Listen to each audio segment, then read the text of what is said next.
आप देख रहे हैं डार्क फाइल्स। तो चलिए बढ़ते हैं आज की इस कहानी की ओर। 6 घंटे का लंबा सफ़र तय करने के बाद जब मैं बस से उतरा तो वक्त हो रहा था रात के 10 बजे का। दरअसल मैं अपने ऑफिस के काम के सिलसिले से इस गांव में आया हूं और कल काम ख़त्म करके रात वाली बस से वापस लौट जाऊंगा। ऑफिस से निकलते वक्त बॉस ने मुझे साफ साफ कहा था कि बस से उतरने के बाद अगर तुम्हें कोई सवारी मिले तो ठीक है, वरना हो सके तो रात बस स्टॉप पर ही गुजार लेना। जिस कारण बस से उतरते ही मेरी नज़रें इधर उधर किसी सवारी को तलाशने लगी, मगर गांव का इलाका होने के कारण वो भी इतनी रात को मुझे उस बस स्टॉप पर सिवाय उस बस के जिससे मैं आया था और कुछ भी नहीं दिखा। तो मैं चलकर वापस से उस बस कंडक्टर के पास गया और उनसे पूछा, भाई साहब, ये बरगदपुर गांव का रास्ता किधर है? इस पर उस कंडक्टर ने अपने हाथों का इशारा करते हुए कहा, बरगदपुर गांव इस रास्ते से होकर जाता है, मगर भाई साहब रात को इस रास्ते पर जाना ठीक नहीं होगा, आप सुबह चले जाना। उस कंडक्टर के हाथ वाले इशारे की तरफ मैंने जब अपनी निगाहें घुमाई तो उधर एक सुनसान कच्चा रास्ता था, लेकिन मैं इन सब बातों पर विश्वास नहीं करता था और ना ही मैं डरता था। इसलिए मैंने कंडक्टर से कहा, भाई साहब मैं चला जाऊंगा, मुझे डर वर नहीं लगता। इतना बोलकर मैं आगे बढ़ने लगा। वो रास्ता काफ़ी पतला और दोनों तरफ से जंगलों से घिरा हुआ था। ये उस समय की बात है जब अधिकतर गांव में बिजली की सुविधा नहीं पहुंची थी, तो उस वक्त गांव में भी बिजली का नामो निशान तक नहीं था। और सबसे ज़्यादा दिक्कत वाली बात तो ये थी कि मैं अपने साथ टॉर्च लाना भूल गया था। रास्ता पूरी तरह से अंधेरे में डूबा हुआ था। दूर दूर तक उस रास्ते पर मेरे अलावा ना तो कोई इंसान दिख रहा था और ना ही कोई जानवर। अंधेरे के साथ ही साथ सन्नाटे ने भी उस रास्ते को चारों तरफ से घेर रखा था। बस आ रही थी तो बीच बीच में रात कीड़ों की आवाज़ें, जिसकी आवाज़ से ये माहौल और भी ज़्यादा सुनसान प्रतीत हो रहा था। इतने वीरान रास्ते को देखकर मेरे पैर खुद ब खुद काफ़ी तेज़ी से आगे बढ़ने लगे। चलते चलते मैं थोड़ी दूर चला आया, तभी मुझे सामने एक मोड़ दिखा। उस मोड़ को देखकर मैं हैरान हो गया कि उस कंडक्टर ने तो मुझे इस मोड़ के बारे में कुछ बताया ही नहीं था। तो अब मैं जाऊं तो जाऊं किधर? मैं जाकर उस मोड़ के सामने खड़ा हो गया और इधर उधर नज़रें घुमाकर किसी बोर्ड को तलाशने लगा ताकि मुझे रास्ते का पता चल पाए। मगर कुछ देर इधर उधर नज़रें घुमाने के बाद भी मुझे कुछ नहीं दिखा, तो मैं और ज़्यादा परेशान हो गया। अब मैं फंस चुका था और मुझे समझ नहीं आ रहा था कि मैं किधर जाऊं। तभी मुझे 2-4 आदमियों के आपस में बात करने की आवाज़ सुनाई पड़ने लगी। मैंने जब ध्यान से उस आवाज़ को सुना तो मुझे पता चला कि ये आवाज़ मेरे पीछे की ओर से आ रही है। तो मैं पीछे मुड़ा। मेरे पीछे मुड़ते ही मुझे थोड़ी दूरी से 4 आदमी चलकर मेरी तरफ आते दिखे।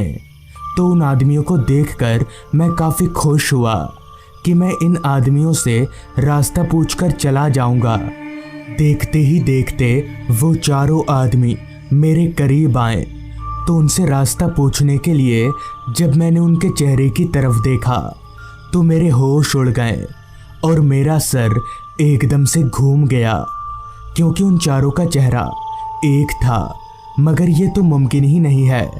4 आदमियों का चेहरा एक बराबर कैसे हो सकता है?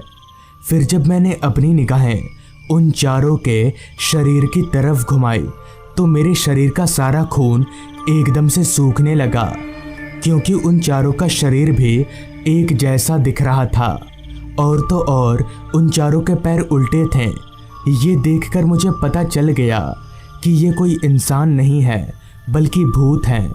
अभी मैं डर से कांप ही रहा था कि तभी उन चारों आदमियों का सर धड़ से अलग होकर हवा में उड़ने लगा।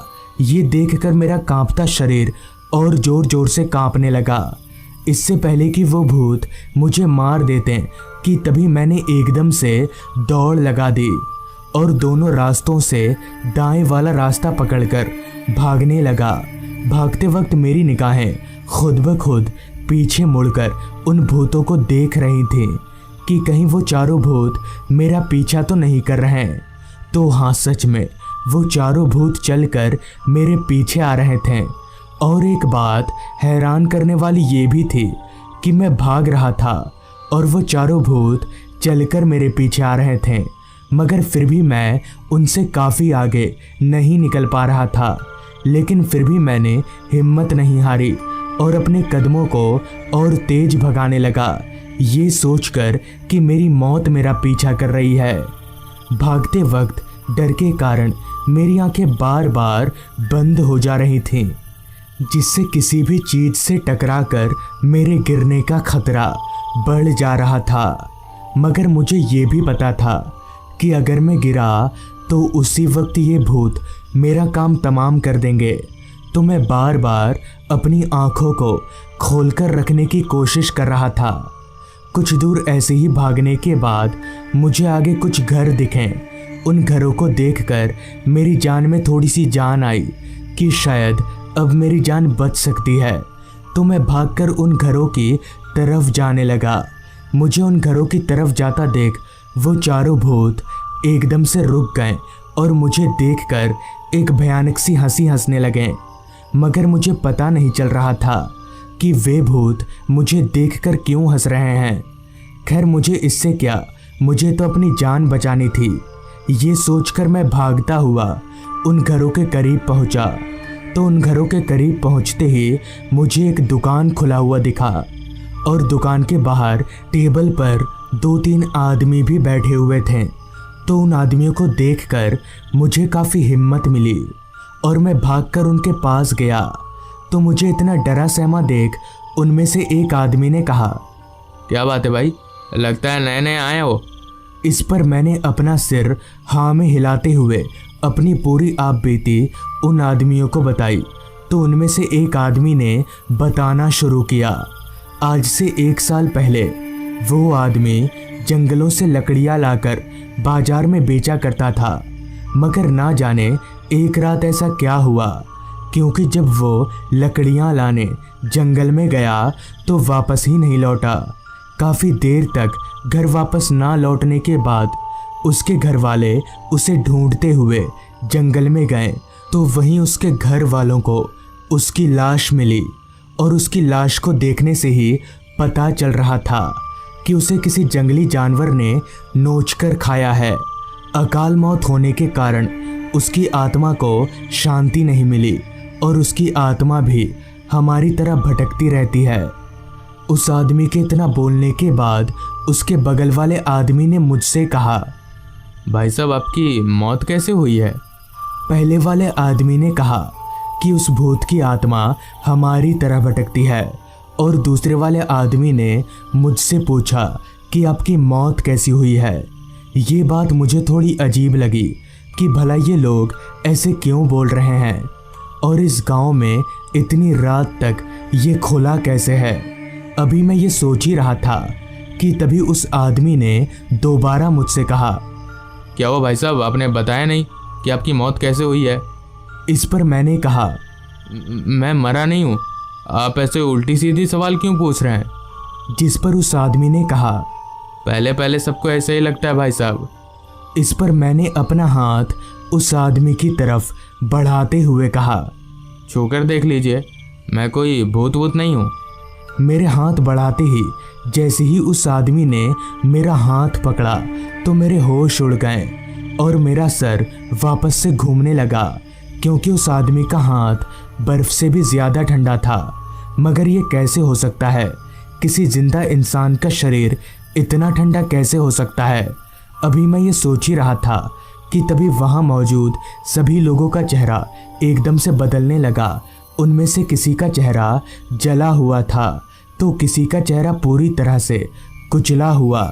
ये देखकर मैं समझ गया कि वो सब भी भूत हैं अब मैं अपने बचने की उम्मीद खो चुका था और मैंने अपने आप को मरा हुआ मान लिया था कि तभी डर के कारण मेरे आंखों के सामने सब कुछ काला पड़ने लगा और मैं वहीं पर बेहोश हो गया। फिर जब मैं होश में आया तो सुबह हो चुकी थी और काफ़ी लोग मुझे घेर कर खड़े थे, जिसके बाद मैंने अपनी साथ घटित पूरी घटना उन लोगों को बताई, जिस पर उन्होंने कहा कि वो सभी लोग भूत हैं। दिन को वो सभी उसी दुकान पर बैठे हुए थे। मौसम बरसात का था तो सुबह से ही बारिश हो रही थी कि तभी अचानक उस दुकान पर बिजली गिर गई, जिससे उन सभी की मौत हो गई। तब से उनकी आत्मा यहीं पर भटकती है। तो दोस्तों, ये थी आज की कहानी। अगर आपको ये कहानी अच्छी लगी हो तो चैनल को ज़रूर सब्सक्राइब कर लें। तो मैं आपका दोस्त आर्यन जल्द ही मिलूँगा आपसे ऐसी ही एक कहानी के साथ।